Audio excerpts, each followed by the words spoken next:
put your red shirt on and a brown coat too. Everybody's joining the crew. We got just one drink that we rule them all. Hope you'd remember your towels. Get your Ulu fingers and your needler guns. A sonic screwdriver or a sword +1. Use Valerian steel if it will get you to come.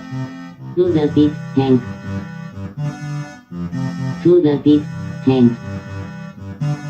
The Rocky Mountain pit tank.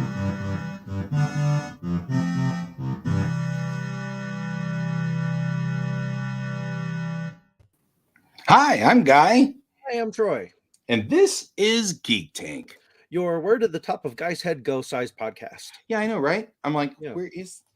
Like, I'm cut off. It's like your camera got tired and is falling asleep. I know, it's calling down on it. Shut up.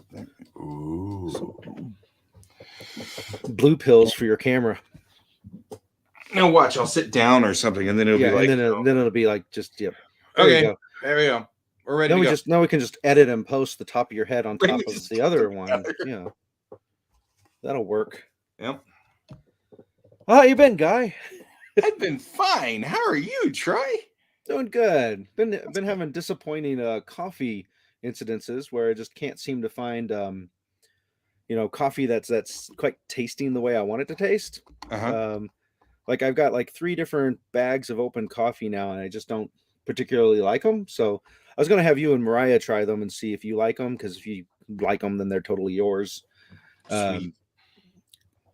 And I don't know, maybe I just didn't sweeten this particular coffee enough, because normally I used to like this coffee, and now it's not quite the same. Yeah, we're not freezing this week. Well, not yet. Now you jinxed it. Oh, you meant the camera. I mean the weather, not the camera. I don't know. No. Either one. It could be either one. Maybe that's why the camera was Hello, freezing. Donald. It was cold out there. Yes. We are replying to Donald, who is saying we're not freezing this week. So we Alex had something to do today, so he is not with us this Monday. Yar. Will most likely be with us next Monday. Odds are good. Yeah. And actually, we heard from Chelsea that she thinks that the world might be letting up on her pretty soon. So. Well, we've heard that before, so I'm going to continue to reserve the joyfulness of her return until she actually returns, because I've been let down too many times of being super happy she's coming back, and then sadly she's not back because life gets in the way. Yep. It's really not like her fault necessarily. No, absolutely not. I had notes here from last week, and I don't think I have the same notes in front of me. But we had gotten a topic from Donald and Brent about something. I believe it was cosplays and OnlyFans. Oh yeah, that's a thing. I did not do any research. So, well, I mean, and really, honestly, like all I've got is like Joni Brocious, whom I follow, and I followed her since the early days of her cosplay. I was about to ask, who is he? Right, because I don't know who this Johnny Brocious is. Yeah, I totally agree with what Donald is saying here. J-O-A-N-I-E. We wish the geeks and everyone else in the Ukraine safety and wellness. That's absolutely, man. In case it's like hundreds of years later and somehow someone is watching this podcast, which would be insane if such a thing happened. And if you're watching, please go back in time and tell us at questions@RockyMountainGeekTank.com. Yeah, and then you could actually become a patron, and like a $1 from future time is going to be worth like what, hundreds of dollars now, so or something. I don't know. Who knows? I don't know if it works that way. No, I feel kind of like they'll give us $1 and it'd be worth like, well, no, I guess it would be worth quite a bit. We'd probably be arrested because it would say like the year 2060 something. Right. Well, I'm sorry, 100 years would be 2020. Yeah, that's how math works, Troy. All right. So, hey, Brent's here. Hooray. Yeah, but yeah, there's a whole bunch of crap going down caused by I guess he calls himself the president of Russia. It's more like the king or dictator of Russia. Deciding he wants some more land, so he's rode some tanks up to the border and very brazenly declared, I am not attacking anyone. I'm just doing some military exercises. And any of us who have played Risk know that when you move your troops to the border of someone, you're not doing exercises. You're preparing to attack. And Right. so, Right. yeah, there you go. That's how And Risk goes every time. so Russia has pretty much declared war with Ukraine, and Ukraine's doing their best to stay there and not get taken over by Russia. So, Right. I was observing online that right now it seems like our political right and our political left are both in agreement. And so I have this prediction Mhm. that by July, one or the other of these sides is going to be pro-Russia. And it's going to be one of those, well, of course we are. And we've always been. Yeah. Well, I feel like it's going to be a not necessarily. I think there's going to be this slight askew to the side of like, well, sure, Russia was wrong, but Biden was more wrong. So Or they'll come something. at it from that angle. Something will happen. And, There will be and, some and twist to it that will make it seem like it's logical. But this is my mark my words. yeah. We Well, only agree today. we already saw the thing where we had a friend who was blaming pretty much all Republicans for being pro-Russian, which clearly that's an overstatement. And Well, that's what I was saying. Usually, I don't get to catch my side out on propaganda, but this time I did catch my side out on propaganda because, yeah, you're right. I've had a number of my liberal buddies just absolutely sure that the Republicans are in an agreement with Russia, and none of my conservative friends are in agreement with Russia, and I'm like, this isn't panning out at all. This isn't even remotely panning out, which I find fascinating. I'm sorry, just to back my point, because I wanted to follow up on this, because Trump said basically praise to Putin. Yeah, about but how Trump's sometimes bonked. Well, I knew he was going to, his backpedaling totally. I'm just now reading this, so I did not read this before I made my statement. But his backpedaling is totally saying what I just said. He quote, he's a brave man, in reference to him talking about Putin. Mhm. He's a brave man. He's hanging in, Trump said. Oh, also, he's saying this of Zelensky in remarks at the annual Conservative Political Action Conference, even as he declined to back away from complimenting Putin as smart. Quote, the problem is not that Putin is smart, which of course he's smart, Trump said. The problem is that our leaders are dumb. Right. That's what I was saying. Going to be saying that, which, it's this little nitpicking thing of what I said is technically accurate doesn't take away from the fact that when you're praising someone who's doing something wrong, it gives the illusion, even if it's not your intention, that you're cool with what they're doing. Right. Whether you're not. So. But we do have a problem with, understanding equals consent and agreement.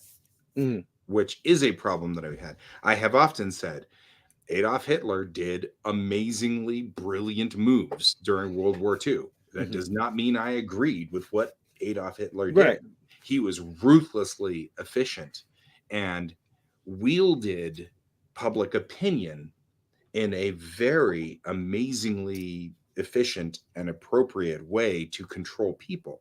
Right. But I feel like statements like that more as a warning, right, and less as an admiration of Adolf Hitler. But you're smart enough to, and everyone who's going to go there should be smart enough to know to give that disclaimer first before the compliment. Right. You don't just say that openly. However, this is the modern era. And if someone were to take that, they could just chop all the disclaimer I gave right off the front of it. And then I just backed Adolf Hitler. You know what I mean? Like, all you have to do is take that piece of video that I just said in open air and chop the front part off and then quote me on that second part. But the good thing is that were you in a position of power to where that would affect you negatively, there's enough people out there who will go look up the full thing and champion putting it out there. This is why, I mean, I've gotten a lot. I've gotten a lot less vigilant. I had a reverse problem with that with poor Trump, because I actually was sitting there saying, no, wait a minute. He can admire Putin for being ruthlessly efficient without actually trying to back it. So, but then I went and looked up his actual. Yeah, because then I posted the link. I'm like, worse. Yeah, and it's like, it didn't help him.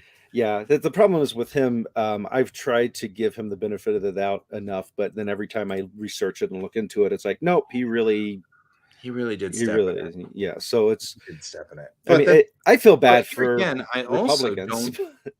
I also try not to hold even our conservatives to what Mhm. Trump says.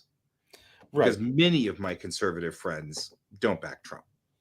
I mean, or if My they problem do is, back Trump, they weren't backing Trump for being a leader. They were backing him for bucking the system, which is what my conservative friends are really into right now, is just changing the system, breaking up the system, Hmm. which I can admire. I think both sides want to break up the system. It's just what aspect of the system they want to break up. And my that's another problem with one the of those, we're in supporters, agreement, the supporters I know were backing him because they so vehemently hated the other side. right. So they would Right. So it acknowledge wasn't this like they were person's backing horrible. him. Yeah. They were backing what he was doing, They which would was admit this either, person is an idiot, a horrible leader, and sucks. However, they're my party, and I must vote my party no matter what. well, and that's again, that's kind of more of a negative spin. And though I mean, because I actually was, when I hear, okay, so we talk more about what my dad was saying, Your because of dad. course we all know that my dad was a Republican. He voted Trump and everything like that. He was the first real clue I had that something was wrong with the way I was being told that the conservatives were being, like what the liberals hear the conservatives are and what the conservatives actually are two different things.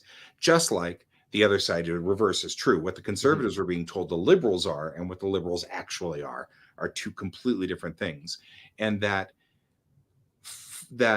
mock-up, that caricature, is designed to make every fiber of each of us very angry, so that it can be, oh sure, well, and that's the thing, And right? that relates to what I Exactly was what we're saying. saying is Yeah. that most people thought he was the lesser of two evils. Well, that's the way we're getting every time. I mean, we're getting to the point where it's like, I don't know if I particularly cared for Biden that much, but he's the lesser of two evils. You know what I mean? I didn't care for Clinton that much, but she was the lesser of two evils. And that's the thing, is they've got us set up now in a way where we're voting for the lesser of two evils, but they're still both evil. Well, the twist comes into which side are you listening to saying who's evil? Because one side's going to promote more evil from one side than the other. And in my experience, trying to get some kind of balanced, it's very hard to tell balanced. You know what, Because a test that I find is really difficult for people who align themselves with a party is, my question I like to ask is, name a candidate from the other party that you would back over your own party. And both parties have a very hard time giving me an answer to that, I would have because backed McCain. yeah, I love McCain. I've found people where I've been able to pick and say, hey, I see answers on both sides. So that helps me reaffirm to myself I'm not aligned to a party, I'm aligned to ideas more so. But Right. yeah. I mean, that's the thing. I think everybody is. And the more I watch this and the more detached I become from the news and like the mainstream, the more I cultivate my Facebook feed to try to be just uh just kittens and spaceships, the more I start not hearing the rhetoric. And whenever I don't, I get completely confused when I hear finally the rhetoric. Things will come in and they don't make sense. Right. And that's my first clue that something is not logical, or if there's a problem somewhere down the road. It only took two countries going to war for us to jump into the political thing that we were going to try to avoid with Geek Tank. Yeah, I know. I was trying to figure out how we got here. Because there's freaking war going on. Yeah, but I still believe that come July, somehow one of us is going to be pro-Russia. And I don't know how it's going to happen. Well, And I don't know which side will be. well, I don't know which political Putin's side will be. trying the thing of saying, "Hey, I'm trying to liberate a country that's under terrorism."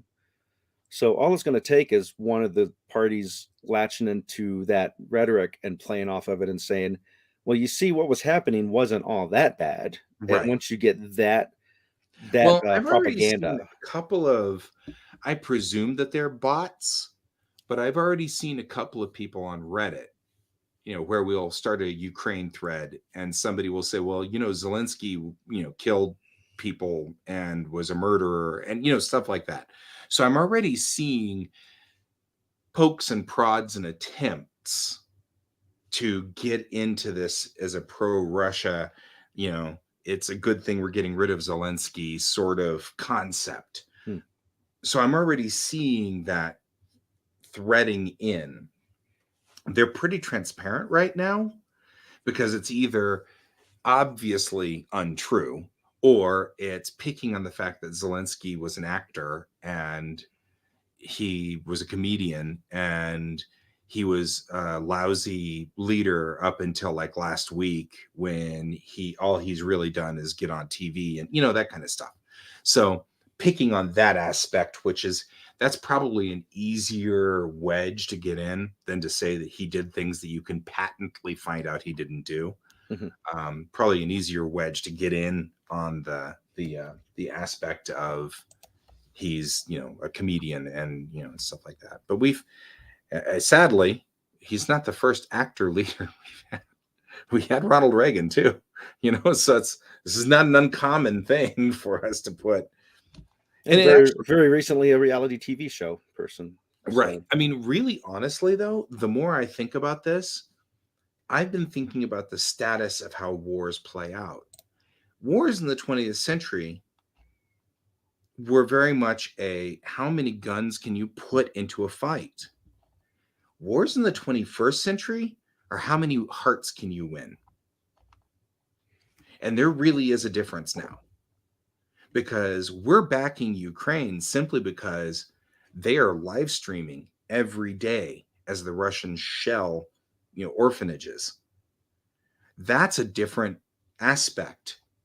You're not getting the live streams from Russia. So Russia's not telling you what they're doing. And because they're playing the game straight like they're supposed to be playing. So all we're getting is the feed, and you're getting Zelensky showing up, and I'm noticing, and I'm not blaming him at all, by the way. This is actually, I think, the way that war is fought now. This is the way it is, and we're just seeing it. But Zelensky's intentionally staying there. He's intentionally putting on a bulletproof vest and a helmet and going out into the streets. He's intentionally doing this for the world to see. he's not flying off to Cancun with his daughters. Right. And Okay. if he gets shot doing this and dies, he will be a martyr on live TV. And that will change everything because nobody's going to let Putin live that down. And they'll win. They'll win the war on that basis. And that's the way you win the war. But it also In the 21st shows, century. even as a tactic, it also shows that he's willing to put his life on the line for his country and Like I said, willing I'm to not become a knocking him. martyr. Yeah. I'm not knocking him at all. I'm just saying that as a entertainer, he already instinctually knows how to work the crowd. And he's not doing it intentionally. I'm not saying he's a slimy scumbag. I'm just saying that we're going to find that we're going to want to put leaders in place that were entertainers because we already trust them and they already know how to work the room, so to speak. Which So I means wanted they may be more eminently qualified. right. So something Donald had mentioned was Elon Musk's help in it. So I was quickly looking that up because I'm behind a couple of days on my info. He What put I'm doing. Starlink on, Yeah. So and that's actually a critical move. Mikhailo Fedorova had tweeted Elon Musk, at Elon Musk, while you tried to colonize Mars, Russia tried to occupy Ukraine. While your rockets successfully landed from space, Russian rockets attack Ukraine's civil people. We ask you to provide Ukraine with Starlink stations and to address the sane Russians to stand. And that was on the same day. I don't see a time here, but I'm sure it was like very quickly. Elon Musk responded, Starlink service is now active in Ukraine, more terminals en route. Mm-hmm. So he's just like, done. But he just changed the entire thing. Yeah, because this isn't a war about guns. This is a war about hearts and minds. Well, this is something it comes up a lot, that I bring up a lot when people try talking about the Second Amendment and the connection to Second Amendment will protect We're just America. determined to like go. We are. We're going full guns into this. I'm not picking a side. I'm adding an extra link to it, which is related to what you're saying, because it's not guns that's going to win against a country in a situation. It's cameras. Being able to advertise what's happening, and so that's where we are now. So if the government said, exactly. Yeah, if the government says you can keep your right to guns, but you have to give up your right to any kind of live broadcasting equipment, that's when I would get scared. Yeah. Because to me, being able to live broadcast is way more powerful against a government. That is. Now, if it's a mugger is not going to care as much if you videotape them mugging you. But yeah. And I also think, though, looking at the way the propaganda machines have worked, they've been really honing those machines for a long time, longer than you and I have been here. And they're getting to the point now where they are so good that you don't see it. It's not obvious. So I think that they would never be, 300 million people in America rising up against the U.S. government. It will be 150 million people rising up against 150 million people, and us fighting each other out in the streets. That's what's going to end up happening, because they'll be able to twist and turn so that half of America thinks that the other half of America is a legitimate threat. And then we'll all take arms against each other. And then somebody else, Russia or whatever, will just walk right in. And I feel like that's what's really going to happen. And that's not pro or against Second Amendment. That's just simply a fact. It's all about the propaganda. It's all about keeping, and the biggest fear that I have is that all of us think that we're immune to the propaganda, and we really aren't. And that's the thing that terrifies me more than anything is I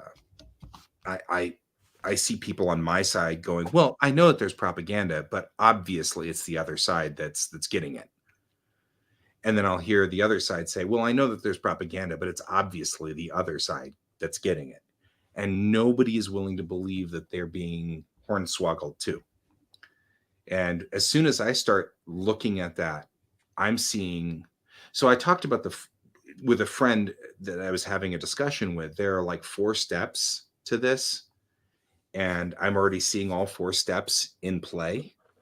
Step 1 is to creatively edit the news coming from the other side to sow discontent. Yeah, fake propaganda. Right. But it's still truth. It's just you're trimming pieces off to make it sound like the statement earlier in this show. They would have trimmed everything off of either side to make sure it sounded like I was endorsing Hitler. That's the first step. The second step then is to build a culture inside where we shame our own people into not talking to the other side. And that's a major issue. Then the third step is that you build enough of this rhetoric that people start to get scared. And when they do, they say things out of turn, which makes it so much easier for you to just publish what the other side's saying, because now they're kind of already off balance. And so our leaders start saying things that they don't mean. They don't mean to say that thing, but they're terrified, and so they do. Then step 4 is to induce a clear and present danger. At that point in time, it is obvious that the other side, for their own good, needs to be destroyed, terminated, whatever, or just minimized. I'm seeing all 4 of these steps in play. Or Right. laws need to be broken in order to fix Right. a problem. And it's not because we're bad people, it's because the other side is a danger, is a threat, and it needs to be.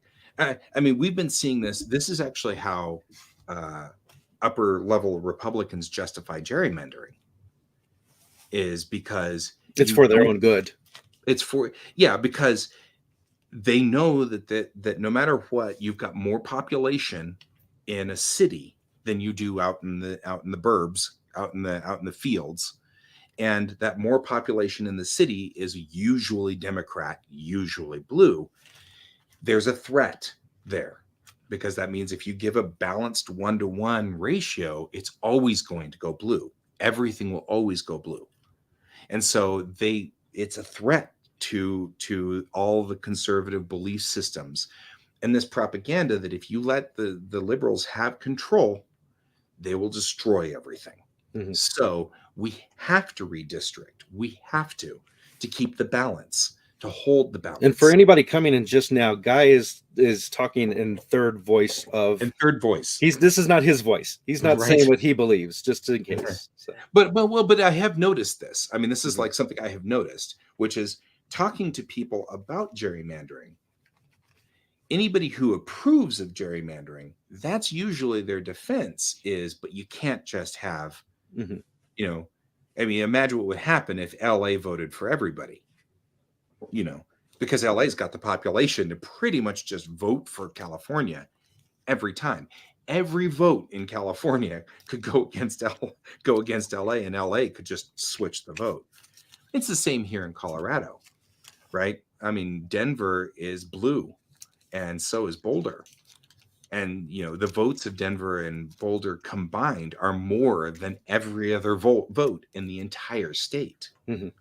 So it would never balance. You would never be able to overwhelm that. So what they do is they'll cut into it until you get a 50-50 balance, or maybe just slightly more red or whatever. But nobody ever really thinks about it in the other side, which is now you've got farmers in Weld County deciding whether we should or should not have traffic lights, because to them, they don't care if they've got traffic lights, they've got 3 cars. And then you end up with everybody having accidents in the middle of downtown Denver because those votes went the other direction. It's a hard balance. It's a real hard balance. And that leads to what we've seen, which is voter suppression, because then you start trying to make it harder for the people that you start generalizing. Right. Who do we not want to vote? Oh, how do we make it harder for that? Because I've been shocked at the people that I know that are against making it easier for some people to vote. They're like, well, no, if you can't get to the place in person to vote, then you shouldn't get to vote. And I'm like, but why? We're not living in the 1800s anymore, where you have to physically be somewhere to do something. Right. We created technology to make life easier, so we should be using technology to make life easier. Well, and that's usually what happens whenever I talk about the fact that I'm a big proponent of direct democracy. And I mean, even James, our buddy James, who is a staunch hardline liberal, he's against it. And he and I have had interesting, convoluted discussions, but his whole argument is then the lowest common denominator decides the vote. And my response to that one is, then maybe we should bring up our lowest common denominator. You know, I mean, because to me, I see it as black and white. You either have fair and balanced democracies where every person gets exactly one vote and it's very transparent, or you have uprisings because people start to feel like they don't have control and they don't have power. And as soon as they do, you end up where we are kind of right now, which is nobody votes because, I mean, especially on the liberal side, because we hear about gerrymandering, because we hear about voter suppression, and whether it's true or not, we give up and we don't vote. I think we saw an interesting reverse of that in the last election, because people were saying the elections were rigged when they weren't. And we saw a lot of people not voting because they just gave up, because they believed the idea that it was rigged, and it was one of those self-fulfilling prophecies of like Mhm. you created the end result by not doing the thing, Right. which And it, admittedly I'm glad they did that, but I'm biased on that opinion. well, yeah, but I mean, it's the same problem though, and that is we only get about a 40% voter turnout every time. And that's really low. Mhm. You know what I mean? Like, and that's a sign of, it's easy to write that off as a sign of laziness. But I've talked to a It's number of people. it's a sign of an enlightenment on the process. I think it is. Yeah, I mean, that's the problem. I don't think it's a laziness issue. I feel like this is very strongly a uh, disenfranchisement. Mhm. So Donald mentioned something about he'd like to see property taxes go down, but that will never happen. Yeah, This is my totally uninformed, unresearched, white guy opinion on it. So take it for what it's worth. But I believe property taxes is one way to control who gets to live where, because we already have social economical injustices and imbalances based on race. And so by yeah, having high property taxes, you're basically creating a problem for where you're going to create segregation. I can see that, and I mean, I mean, I do feel like what we could probably do is stand a cleaning out of our system. Mhm. Um, the biggest problem I was talking to, What this town needs is an enema, well, to but I quote the mean, no, I Joker mean, from like Batman. really, honestly, I hear a lot of people saying, terminal things like wipe out the government and start all over and stuff like that. And what I think could happen is it'd be nice if we just had a few years of a commission that went through and checked laws and then wiped them out whenever they weren't there anymore. We've got laws in our books that go back 300 years that involve how wide your wagon wheels can be. Well, nobody cares. That's not important anymore. We don't need laws about wagon wheels. We Mhm. don't need laws about what horses can do what. um, so it's time to go through and do a kind of a washout and clear out some of our laws that don't need to, and then reassess where our taxes are. And that's a big thing because I think you're right. I don't think anybody intentionally nowadays wants to be biased towards one group or another. I think what happens though is you're right. I think that they were set up in 1933 to make sure that certain people of our society couldn't get ahead. But those laws are still on the books and the process is still run, which means that it's still happening, even if that's not our intention. Mhm. So, um, yeah, I mean, like old people and poor people, it's taking its toll on not just the people who have long suffered, but it's now taking a toll on a lot of people. But that's also because we have a major gap now between the two types of people in this world, the people who have money and the people who don't. Mhm. And that line is widening where there's nobody in there. There's nobody in this middle. You are, a middle class guy, and then you make it big and you hop this line now. Whereas before you just kept going up and going up and going up. But now you're here and then you jump up here. And then and then as you do, the rest of the people are all moving down. Mhm. We've been So seeing that for a while. this speaking of gaps with people and such, it made me think of something too that I've been noticing for a long time. You and I are Gen Xers, Yeah. and I've noticed that for a long time too. I have. Well, I've noticed that since the At 80s. least 50 years. So, when we were labeled, I noticed it then. That this ongoing, and I don't know how bad it is because this is one of those cases where there's just so much out there. It's hard to know if this is all being put out there by just a few people and it looks bigger than it is. But this war between boomers and millennials, and us being Gen Which Xers affects us. standing back and watching the missiles go back and forth, and we're like, "What? Why are you guys at each other's throats?" Um, and it's I mean, on one interesting. hand, I'm kind of grateful because nobody's pegging us. Well, that can be taken in multiple ways, so I don't know where to even begin with my snarky comments on that. Yeah, well, you've got lots of snarky comments I there. do. They're coming out the rear. Right. But I mean, we're used to being overlooked because we're Gen Xers. That's the whole Gen X thing, is being overlooked, being the latchkey kid at home and nobody knowing we're there. Yeah. But it's interesting because I think we see the point, more the point, in my opinion, more the point of the millennials than the boomers, because we've seen the gradual steps that have led to the struggles that millennials are having to face. And we see it as struggles and not a failing of the millennials, but a degrading of the system that has led up to different hurdles that they have to face that the people before us didn't have to face. Right. One of the things that I have noticed is that there are kind of two kinds of people. What? Only two? In this world. In this world, there are people who are independent, and then there are people who are more team oriented, and it depends on which side of that coin you fall on. The independent people have, I mean, both of them have pluses and minuses.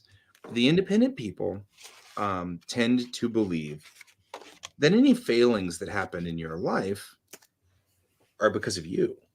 You did it. You did it to yourself. And I'm not responsible for your failings in life. And that's one of the downsides. I mean, there's a lot of upsides with being an independent sort of person and running on the independent side. But then the team people tend to believe that, you know, forces outside society may have made you may have ruined your life a little bit, and that puts the onus on us to help you, you know. That's a different. I think part of the aspect is they're looking at what did you have to do to get to where you are? Why is what I have to do to get to where I'm at so drastically different? Right, but I mean, all people, regardless of what they believe, all people want to help other people. But the independent side tends to believe, if you did it to yourself, though, I can't help you because that's your fault. You did it to you. It's I'm not going to teach you how to fish because you need to learn to fish on your own, because I won't be there every day to teach you how to fish. You got it, because all you're going to do, if I help you fish, if I fish for you, you're just going to expect me to keep fishing for you. And that's a different mentality than where we come from on the liberal side, which is more of a, we'll help you fish, we'll then keep tabs on you, we'll show you how to fish, and we'll give you some fish for right now so you can get moving. So you don't die while you're trying to learn to fish. Right. Well, and it's because and it depends on who you have run into in your life, I think, mostly influences this intelligence, or this line of thinking. The people who are on the independent side have run into an awful lot of people that are users, and they will use you. And if you give them an inch, they will take a mile. Mm-hmm. And so they will use you. The people on the other side, maybe they've run into some users, but I think they've run into more people who were just needing a hand up. And once they got a hand up, they got moving and they were on their own. You know what I mean? And I think it depends on who you have run into in your childhood and your development. And I think what you're going to find is, because it's about a 50-50 ratio, I'll bet you'll find that about half the time you help a person out and they go, oh, good, keep giving me stuff. And half the time you help a person out and they get moving. Then it just depends on what your ratio was. And when you imprinted and how you imprinted, because both sides have a logic to what they're doing. But I'm noticing a lot more of a very clean delineation between the two. And I don't think either one of them is necessarily wrong. I mean, obviously, I think my side's more right because I am who I am and I'm biased. But I also understand that I'm biased. So, speaking of getting a hand up, we should mention we get a hand up from our sponsors. We do. Let's switch to the banners page so that I can do this and click the button and say, Geek Tank is sponsored by Kieran Games, Geekway Homes, and Your mom. So, and boy, anyway. does she know how to give a hand up. That's right. I went there. I'm just saying. I don't even know what to say. So, Thanks, Donald. yeah, Helping out. Donald has lots of great stuff on here, and I can't hit all of it. But I do want to. I want to do. Really Want to bounce. important. I want to bounce back to the homeless thing, because about all the stuff he said, that's one thing I think is important to touch on. Mentioning that the homeless have grown to huge numbers. I think they've been at huge numbers for a while, but it's We one of just those don't things see where them. cities try to underplay it because it looks bad to the city officials, so they have to mess with that. And speaking of being a Gen X growing up, I don't know if this is how it was presented to you from your parents, but the vast majority of the time, the attitude of my parents in explanation of homeless people was they put themselves there. Right. And they're there because they aren't making the right choices on how to get out. And Right. it wasn't until becoming an adult going, my parents were wrong. Well, but again, it's back to that logic break there. They're on that side where they sit there and say, well, now wait a minute. Why should I keep giving them money when they're just going to throw it away? They're just going to give it to booze. They're just going to drink it away, whatever. When that's the nature of the beast. And I think that we had a lot of media that helped paint that for a while. Yeah, and not just news media, but the TV shows. Whenever they presented a homeless person, it was always the negative view. They were always drunkards. They always staggered into the screen. They were played off for comedy. But I mean, the truth of the matter is, if I wasn't married to who I was married to, I'd be homeless right now. Because the reality is, in 2013, we had a really, really tough job market. It was really hard. I couldn't get a job. And after about a year, I was on unemployment for a little while, but then that ran out at some point. After a year, my resume now says I've been unemployed. So now I'm homeless or jobless or whatever.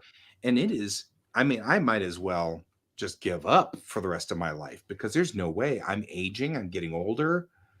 There's no way. I mean, there is, and I'm not going to stop fighting. But the point here is that it got really hard to get a job. And then and here I am. I work every day. I work all the time. I have worked publicly. You can watch me work. I'm working, but I'm not getting paid for it because it's not the work that society thinks that I should do. And I tried to do the work that society thinks that I should do, but I didn't have the right credentials or I didn't have the right things. And now it doesn't help any that my college was found guilty of being, stupid. And now I don't have a degree anymore either. All of that. That's not really my fault. I mean, you can say it's my fault, but it's not really my fault. Yeah, when you were getting your degree, it's not like they came forward and said, by the way, this degree is going to be worthless to you, because then you could have chosen. I just want you to know that we're not accredited, so you're not going to be able to get anything out of this degree. It's not usable. And I get a whole bunch of, even then, whenever I talk to, say, Kevin, who's our notorious conservative in our group, his response is, well, you made mistakes when you were 18. Well, there's nothing I can do. I can't go back in time and change what I did when I was 18. So do we just say that you have the mark of Cain the moment you make a mistake at 18 that, by the way, society is more than willing to let you do without telling you it's a bad idea? It's not like I go to jail for choosing to be an artist. You know what I mean? I didn't go to jail for it, so nobody punished me for it. So I had no idea. Yeah, I knew that we weren't paid a whole lot. So I went on ahead and tried to get into a production artist job, which would have made sense, right? Anna, I am broadcasting, dude. So, it's a thing. It's, you talk about people who are disabled. They still have a good mind. They can still think, but they were doing, let's say, construction, and then they got disabled. Well, their skill sets in construction, but now they're in a wheelchair, let's say. They can't do construction anymore. So now you have, Well, it doesn't even have to be that drastic. You could have someone completely able-bodied, yeah, but without an actual home address, a lot of places won't hire you right. if you don't have an actual address where you live. So And there are a yeah. lot of people who I think are able to do work, but we Mhm. have structures that won't let them do work. Right. And I think that, for whatever reason, and there's a number of reasons, I'm totally able to do work. I'm able-bodied, I'm able-minded. I mean, maybe, but I'm Well, totally there's able and capable of doing Mhm. work, but nobody hired me. And what do you do? Mhm. Now we're at a point where it's like, but you've got 6 years, 7 years now where you've never done any work. I've done a lot of work. Nobody wanted to pay Mhm. me for it. Right. So I don't Well, have then, any, W-2s. and this comes back around to, you mentioned taxes. I do not mind taxes, especially when there's programs like Section 8 housing, and when you have people trying to help homeless people, as the government is attempting to step in and say, we recognize this family needs that step up. They need a base of operation Yeah. to be able to do something. So let's provide them that base of operation. And I don't know the full details of how it works, but I know that they're monitored. It's not one of these, here's your home, you never have to do anything for the rest of your life, which I know the one side is saying that's what's going to happen. Mhm. So they say, well, we make sure that they're getting all the opportunities that can possibly be given to them, and that they're trying to pursue these opportunities instead of just doing the myth of the, if you give someone something, they'll never work type Right. thing. Right. So yeah, the problem is you do get the rare occasion situations where that does happen, and those are what people point to as this must be the standard as opposed to Mhm. the exception to the rule. Right. Right. And I think that's absolutely true. Well, but I also really believe that nobody wants to not work. Mhm. I think a lot of things happen. I know depression makes you want to sit in a corner, but Well, the I, definition I comes think down to there's a work. belief. I think that there's a belief between these two sides Mhm. that if you're left alone and nobody kicks you in the butt, you won't work. Mhm. You'll just sit in the corner and cry, or you'll watch Oprah all day. Um, and I know that there are people who do that, but I feel like our instinct is to be productive, and we have to suppress that. I Well, feel like I think start out there's an productive. innate drive for people to either in some combination, one, better themselves or better society. And by Yeah. society, it could simply be the group that you are around with. You froze. There you go. So the other freeze was better because it looked like you had just passed out. Um, so I think that if you give somebody all the free time in the world and all the means available to them, they're of course going to do fun stuff, but they're going to find a way that to make the fun stuff contribute. Right. So the situation you ended up in, do you want to go make more money spending 8 hours of your day doing something mundane, monotonous, and just mentally drooling and make X amount of money? Or do you want to make X amount of money minus a certain amount doing fun stuff like making art? And so you have to decide what's going to help you function mentally and feel you're living a life that you want to live. Yeah. Although I think also it's probably a little bit of a different concept in my world because I actually feel like I have to make art because like I was doing that while doing the jobs that were boring Mhm. and Well, yeah, whatever. you'll always make art because that's the But I creative always side. think about stuff like we frame things weird. Mhm. Like I did a couple of boring jobs, but they were only boring because I expected them to be boring. But even when I was being a reports analyst working for Time Warner, and my job was to every day find who didn't do all their work yesterday. And that was my job. I found it fascinating to go through data and find problems with it. I found actually like sort of a calling towards that. I was Right. attracted to that. Yeah, but there are jobs out there that you would find just mind-numbingly grueling, and those are Right. the ones I'm referring to. But what I'm trying to kind of get at is it's not like just because I'm an artist, you can only stick me in art jobs and that's it. There No, are I'm saying given a aspects of other choice. jobs where, yeah, I mean, it's one of those, if you have the ability to look for people's strengths and tie them to it, it's not just going to be, well, what about everybody who just wants to draw all the time? You're just going to have like a zillion artists and two people actually running the world, you know? And I'm like, no, that's not what's going to happen. I mean, obviously, it's probably clear that I'm not going to Mhm. be able to do comics all of my life, Yeah, but I think you took what I said a different direction from where I was trying to I lead you. did. I did. I'm trying to kind of say that because I'm heading a different direction. Yeah, I What I'm noticed. trying to say is that, well, I have a point I'm headed for here. And I know it's slow. Give me time. But I, I, I think outside the box. I like to look for errors in data and I like to do stuff like that. Well, knowing that that's a strength, if we tried to pair people with jobs that they're good at, my sister and I both have this same thing. That's why she loves doing genealogy.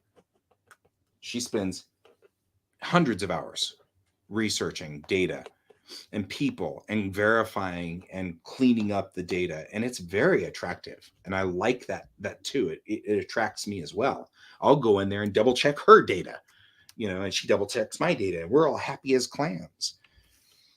So I guess the point that I'm trying to get at is we all have strengths that not necessarily are we're all going to end up playing soccer all day long because that's what we all want to do. um, I think we could find other jobs where you have a strength and things like that too, because I think we all have more than one strength. I think we sort of also see people as only one thing. And I think that's part of what it is. Yeah.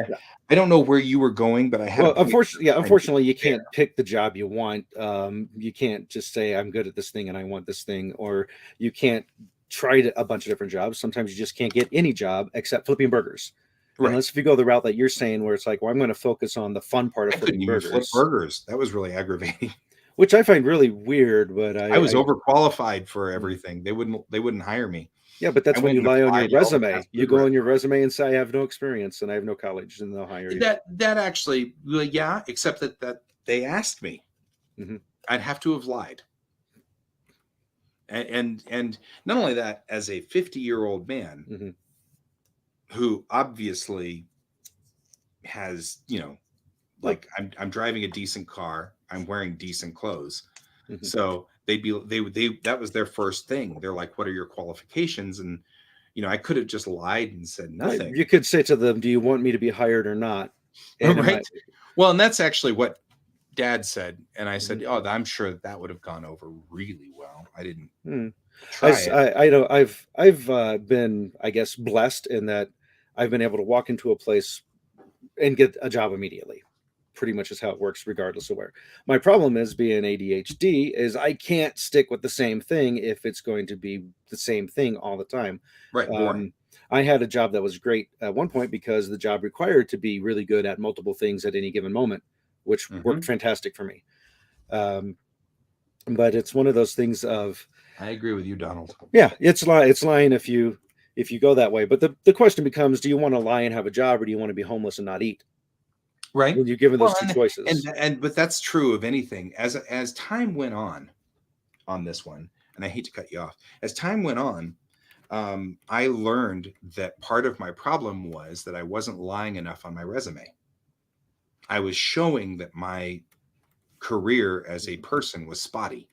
I was a I was an artist for one job. I was a tech for another job. I was a teacher. I was back to being a tech again. Then I was a social media guy. Then I was working as, and it was Mhm. all over the place. And so the reason I wasn't getting hired was because I had too many jobs. Well, then it becomes okay, well, then I'll only put the jobs in that did, well, then they wanted to know what I was doing in between all those jobs. Why were these huge gaps there? So I was like, I can't go. You know, you want one, and ultimately it just ended up Yeah. whatever it was. Well, to be true, I mean, to be truthful too, if you're being honest, would you really want a hamburger flipping job? If they said yes, how long would you have stuck with that job? Uh, it is what we ended up ultimately deciding was at the time in 2013. My kid was only 3. At the time, we decided that it was still more effective for us to not put the kid in daycare. Yeah. And so I just became the stay-at-home dad. I think the mental strain outweighs the cost in when you get to a certain point like that. And that's more of where I was saying you could choose to go get a job that would most likely pay you more money than you're making now as an artist, but you're going to end up hating every minute of it. And you're going to end up regretting that time that you could have been doing something more fun with the limited life that you have for less money versus getting more money, because it's everything's a decision. You're spending time somewhere. You're taking away time from spending it with your family, or you're taking time away from doing the stuff you love. And until Yeah. you can find a way to marriage the three necessities of life that you enjoy, it's a balancing game of weighing what you want. Unfortunately, some people, like homeless people, get in a situation where they don't get to make any choices, and they're forced to have to deal with that. There was a lot covered there to have to really get back to because I had to get through the thing that you were going through to get there, and I'm double checking here real quick. And to me, resumes there's a difference between lying on a resume with a straight up blatant lie and with omission of stuff. Sure. It's because like They if you still work ask for a you. rival, yeah. And it's They like the still question, what do you see as your flaw? They don't want you to actually, especially if you have a low self-esteem, to go into every single flaw of yours. They're looking to see how do you handle this question. right. So it's definitely Well, a and the different truth of the gamut. matter is, my resumes got me nowhere for years. Like they were being rejected by computers. Yeah, resume writing is an art form, and you have to do And it right. we've talked about that a number of times, whether we should just hire somebody to help us write the resume. And I'm somewhat offended by this theory that in order to make money, I have to spend a ton of money, that we don't have to make money. And that somewhat offends me greatly. Um, I mean, the truth of the matter is, we've been, I haven't been able to, I made a small mistake with my photography job that I didn't know, and we're about to rectify that. And the mistake was that I got the wrong camera. Hmm. You need to have a full format camera, and I didn't know what that was because they don't have full format and small format in film. So when I went to digital cameras, I assumed the digital camera lived exactly the same life as a film camera. It does not. And so you effectively, it doesn't matter what the story is, you need a full format camera in order to be a professional photographer in the real estate field. I don't have one. That's easy to check. They ask me what my camera is right off the bat, and they know right off the bat that it's the wrong one. We're going to fix that in the next couple of weeks. So, up until now, my photography job has been spotty because I didn't have the correct camera. So I was only able to work with people who didn't care. Well, that's how you got into the business. Was somebody who was new to the business too, and they didn't know to tell you They didn't know to that tell there me was a that either, difference. which is totally fine. Right. We're going to fix it. We're going to fix it in like a couple of weeks. So it's all good. Not a big deal. However, little things like that, that's just not knowing. Mm-hmm. Yeah, exactly. But he didn't know, Mm-hmm. and he doesn't care. Yeah. So when he summons me out to do a job, it doesn't matter to him. However, it's an easy check. And Yeah. that's another one of those things. But I it is did another thing that comes just back to you fine. having to spend money to make money. Right. But this goes back to, and a full format camera starts at about $1,200, you know? So what I'm going to do is get a used full format camera and tell everybody I have one. And if it works, awesome. If it doesn't work, I can mimic the effect with the lens that I've got on my non full format camera. It looks the same, nothing's different, but it at least would pass the bar, so to speak. Mhm. I could tell them that I have a full format EOS 5D and buy a used one, which probably will work just fine, by the way. Sure. Getting a used one will be great, and it should work just okay. Does this? We don't really have a ton of time to go into this, so of course I'm going to ask the question. Yeah. Is the difference just how much you can dink with it in After Effects and stuff? Now, when they made digital cameras, it was expensive to make CCDs, which is the charged couple device. A Mhm. digital SLR is exactly the same as a film camera, except when the shutter opens, instead of exposing film, it exposes a television sensor effectively, for lack of a better, just so Sure. oversimplified. To make a sensor that's 35 millimeters across is actually expensive. So what they do is they make the sensor smaller and then Medium move it back format. a little bit. So you got medium So format cameras for the smaller one. So, but right. so When my they question say is, full format, what difference are they seeing that's making them want people to have the full format? it has to do with the way lenses move light into Mhm. the sensor. So they're Because of the way that works, Mhm. your 10 millimeter lens is actually kind of a 12.62 millimeter lens. Slightly more So all of your fisheye. lenses don't give a true accurate picture. Oh, so you're creating an illusion of depth. Right. So what they want is they want us to use like a 15 millimeter lens in a house so that the Okay. house looks bigger, it looks fuller, it looks like that. What I do is I use a 10 millimeter lens and then put lens correction in Photoshop, Mhm. which adjusts the Yeah. So weird. you effectively get the same picture. I get the Yep. same picture, I figured. but they can't trust that everybody knows to do that trick. Sure. And so what So the they don't want to there's a do, standard, right? right, they don't want they don't want to send you out to a house, shoot the house, and then you come back with all these pictures. They've paid you for the house. Now they've Mhm. got a whole bunch of pictures that they can't use because they're the wrong size. Mhm.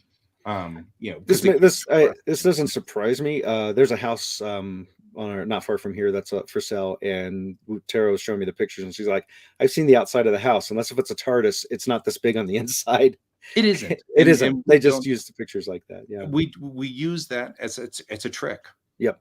It's a trick, and it's a horrible trick. I feel like it's a terrible trick, Mhm. but people do it.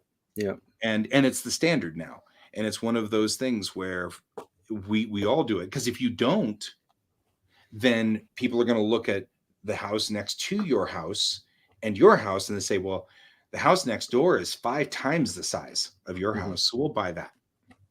You know what I mean? And so you all have to do it. It's Yeah. like, You don't even get them through the door, and that's what you're trying to do is get them through the yeah, door it's the first. same thing as the Yeah. resume. Mhm. You have to lie on the resume so that we can get into the door, so I can explain to you that I'm a good person. Mhm. How interesting that both of those things are the same Right. concept. That they're conflicting concepts. Yeah, I mean, like, it's the same thing. I'm lying to you about the size of this house so I can get you in the door so you can fall in love with the house. Mhm. And the same thing is I have to lie on my resume so I can get in the door so you can So fall in it love with gets me, you so you can get them inside of you so they can fall in love with you. so that they can get inside of me and then fall in love with me. Boy, Mhm. we're really on This is the best place to end it, though. I Yeah. think this is the best place. Mhm. We are Go out out of on time. that. Yeah. Well, Okay. thank you, Brent and Well, Donald, and a third person who may be also just Brent watching from another yeah, platform, which is cool. which is cool. Yeah, we got so, but thanks for both of you guys for joining us today. And And thank you to everyone who's watching this in the future who isn't here Yeah. now. We appreciate you too. yeah, we appreciate you too. But that is sadly all the time we have for today. I've been Guy, I've been Troy. and this is Geek Tank. I'm doing it. Okay. I realized we didn't confirm this.